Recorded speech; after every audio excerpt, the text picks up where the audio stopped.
Hello friends, तो कैसे हैं आप लोग। मैं ए आर यादव स्वागत करता हूं आपके अपने YouTube channel A R Yadav study point पर।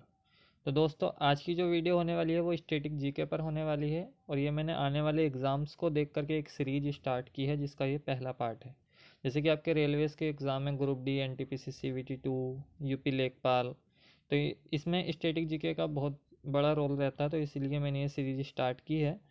इसका नाम स्टैटिक जीके है, लेकिन मैंने इसी में स्टैटिक जीके के साथ साथ मैंने physics, chemistry, biology, polity, geography, environment, economics सभी के क्वेश्चंस कवर करने की कोशिश की है, और मैं सभी के ऑप्शंस को भी अच्छे से आपको ब्रीफ स्टडी कराऊंगा। तो वीडियो को बिना देरी करे स्टार्ट करता हूं।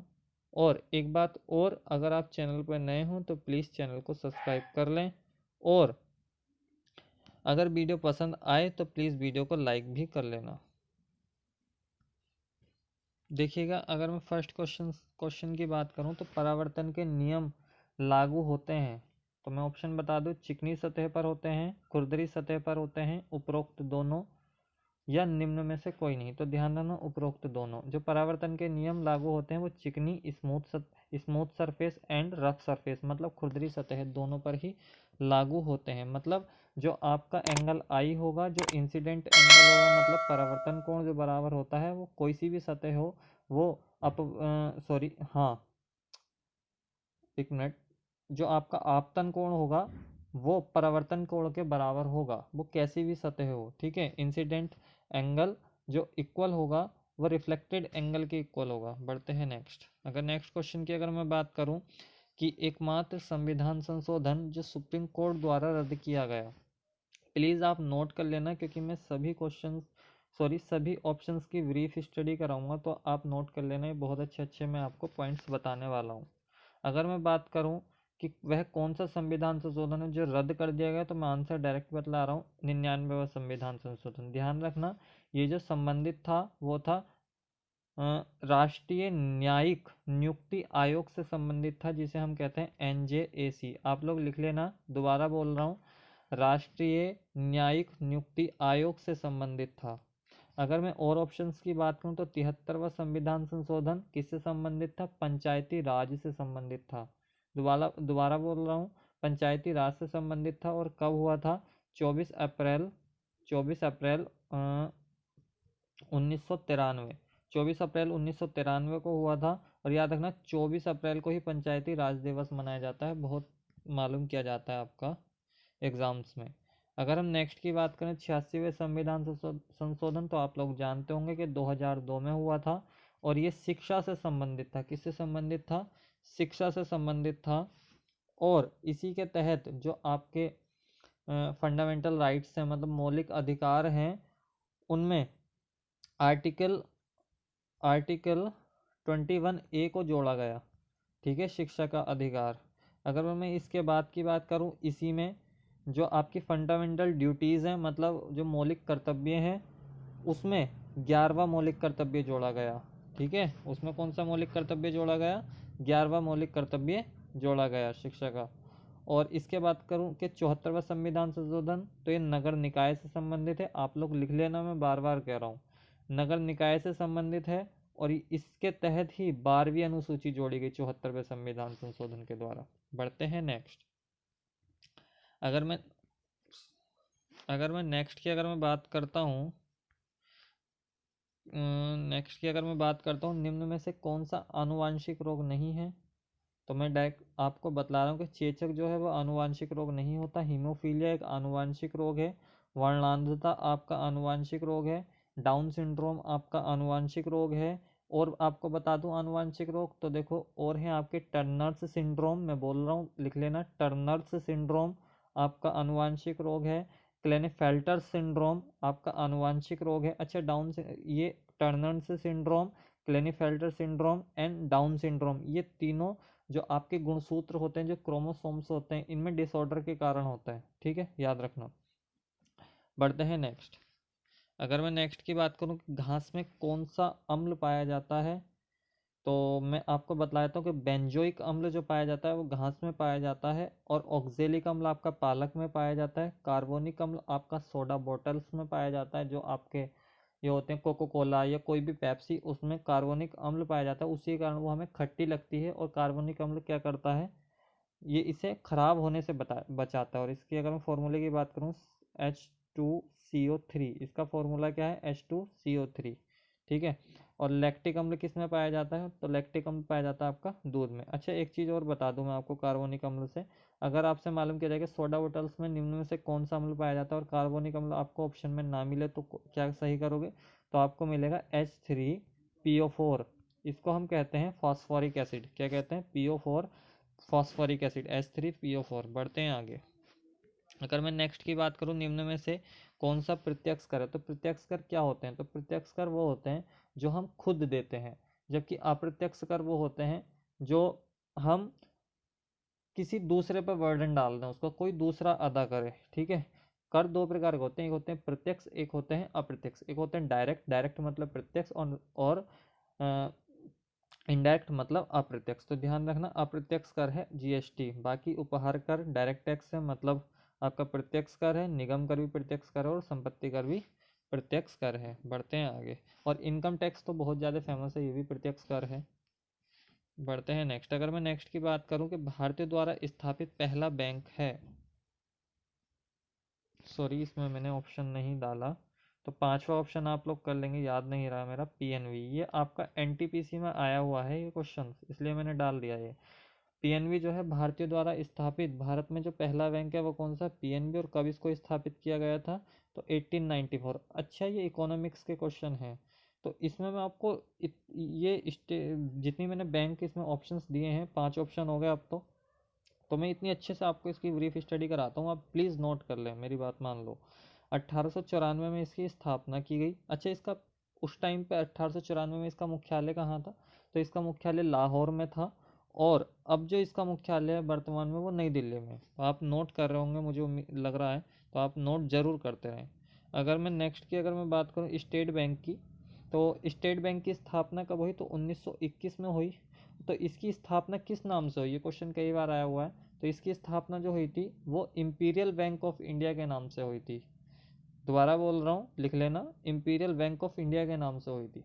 याद रखना, इंपीरियल बैंक ऑफ इंडिया भी 3 बैंकों को मिलाकर के बनाया गया था, bank of Bengal, bank of Bombay, bank of Madras, ठीक है। अंग्रेजों ने 3 बैंकों को मिलाया, bank of Bengal, bank of Bombay, bank of Madras, तो उससे इंपीरियल बैंक ऑफ इंडिया बना। लेकिन इसका जो राष्ट्रीयकरण हुआ इंपीरियल बैंक ऑफ इंडिया का, या यूँ कहें कि स्टेट बैंक ऑफ इंडिया का राष्ट्रीयकरण कब हुआ, तो इसका जो आपका राष्ट्रीयकरण हुआ, मैं आपको बता दूं, वो 1 जुलाई 1955 को हुआ। कब हुआ, 1 जुलाई 1955 को, ठीक है।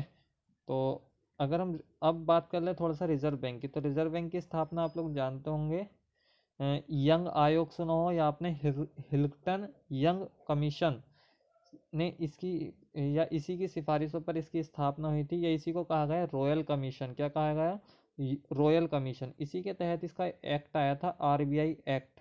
आरबीआई एक्ट आया आपका 1934 में।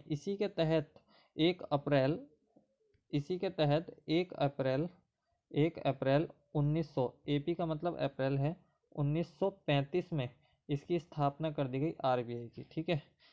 अब मैं अगर अवध कॉमर्शियल बैंक की स्थापना करता हूँ, थोड़ा जल्दी जल्दी बतला रहा हूँ, आपका भी टाइम वेस्ट ना हो, 2 बार वीडियो को देख लेना। अवध बैंक ऑफ इंडिया की अगर अवध कॉमर्शियल बैंक की बात करूँ, तो देखो शब्दों का खेल है, मैं आपको बता दूँ। क्वेश्चन में लिख रहा है भारतीय द्वारा स्थापित पहला बैंक, मैंने आपको बता दिया 5वां ऑप्शन देके पंजाब नेशनल बैंक।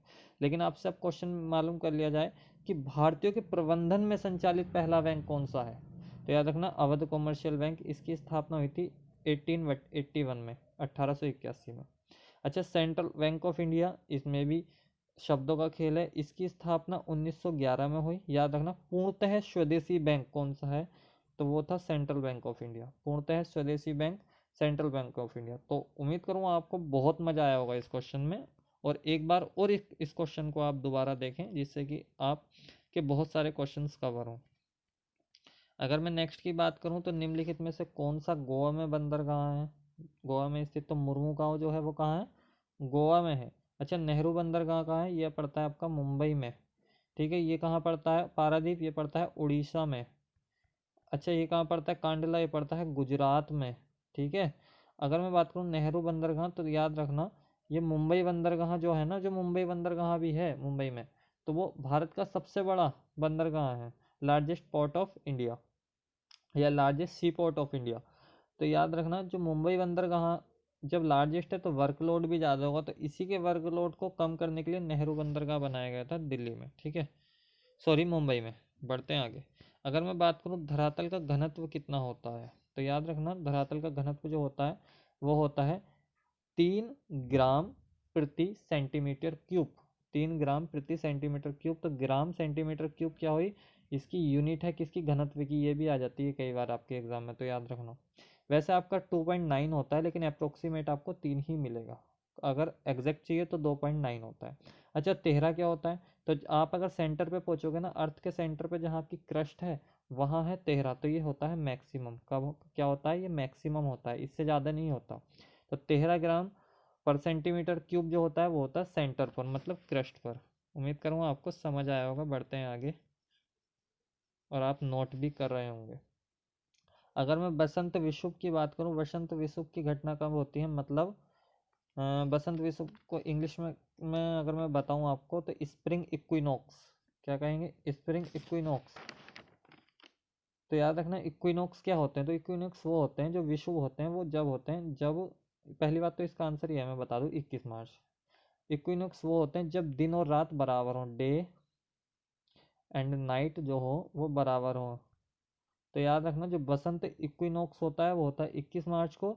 23 मार्च को भी विषुव ही होता है, लेकिन ये वसंत इक्विनॉक्स नहीं होता, ये शरद इक्विनॉक्स होता है।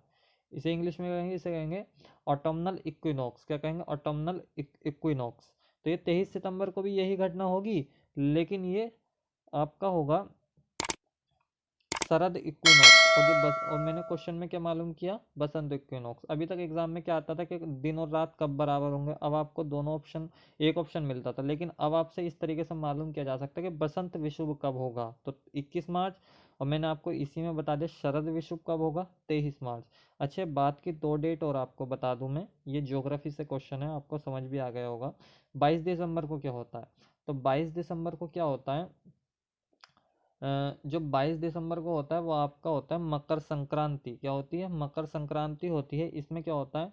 आपका जो सदर्न हेमिस्फेयर में होगा, मतलब दक्षिणी गोलार्ध में सबसे लंबा दिन होगा और उत्तरी गोलार्ध में सबसे छोटा दिन होगा। जबकि 21 जून जब विश्व योग या अंतर्राष्ट्रीय योगा दिवस मनाया जाता है 21 जून को, इस दिन क्या होता है? जो आपका उत्तरी गोलार्ध होगा उसमें सबसे बड़ा दिन होगा और दक्षिणी गोलार्ध में सबसे छोटा दिन होगा। तो उम्मीद करूंगा आपको क्वेश्चन बहुत अच्छी तरीके से समझ में आया होगा और आपने सभी पॉइंट्स नोट किए होंगे। तो बढ़ते हैं आगे। अगर मैं नेक्स्ट की अगर मैं बात करूं, भारत की मानक समय रेखा को कब घोषित किया गया? तो डायरेक्टली याद रखना 1906, मतलब 1906 में इसको अनाउंस किया गया। और है कितनी? 82.5, सॉरी, है कितनी? 82.5, 82.5 डिग्री है ये, या मैं कहूँ 82.5 डिग्री पूर्वी देशांतर, ईस्टर्न लॉन्गिट्यूड, ईस्ट लॉन्गिट्यूड या पूर्वी देशांतर लिख लेंगे हिंदी में। पूर्वी देशांतर, मैं बोल रहा हूँ पूर्वी देशांतर, 82.5 डिग्री पूर्वी देशांतर। बढ़ते हैं आगे, इसमें कुछ बताने के लिए था ही नहीं। अगर मैं बात करूँ, देखो थोड़ा सा न्यूमेरिकल वाला पार्ट्स भी मैंने डालने की कोशिश की, क्योंकि ग्रुप डी में न्यूमेरिकल आते हैं, आप लोग जानते हैं। अगर दो दर्पण एक दूसरे के समांतर रखे हों तो प्रतिबिंबों की संख्या होगी। तो मैं डायरेक्टली बतला दूं आपको, प्रतिबिंबों की संख्या जो होगी वो होगी अनंत। प्रतिबिंबों की संख्या कितनी होगी? अनंत होगी, ठीक है। प्रतिबिंबों की जो संख्या होगी वो अनंत होगी। अच्छा, आप सैलून पर गए होंगे, समांतर का मतलब आमने सामने, समझ लो आमने सामने। आप सैलून पर गए होंगे, मतलब जहाँ बाल कटवाते हैं आप, तो आपने देखा होगा आपके पीछे भी शीशा लगा हुआ होता है, मिरर होता है, आपके आगे ही मिरर होता है। तो आप अगर अपने वो देखोगे ना प्रतिबिंब, तो आपको बनते चले जाएंगे।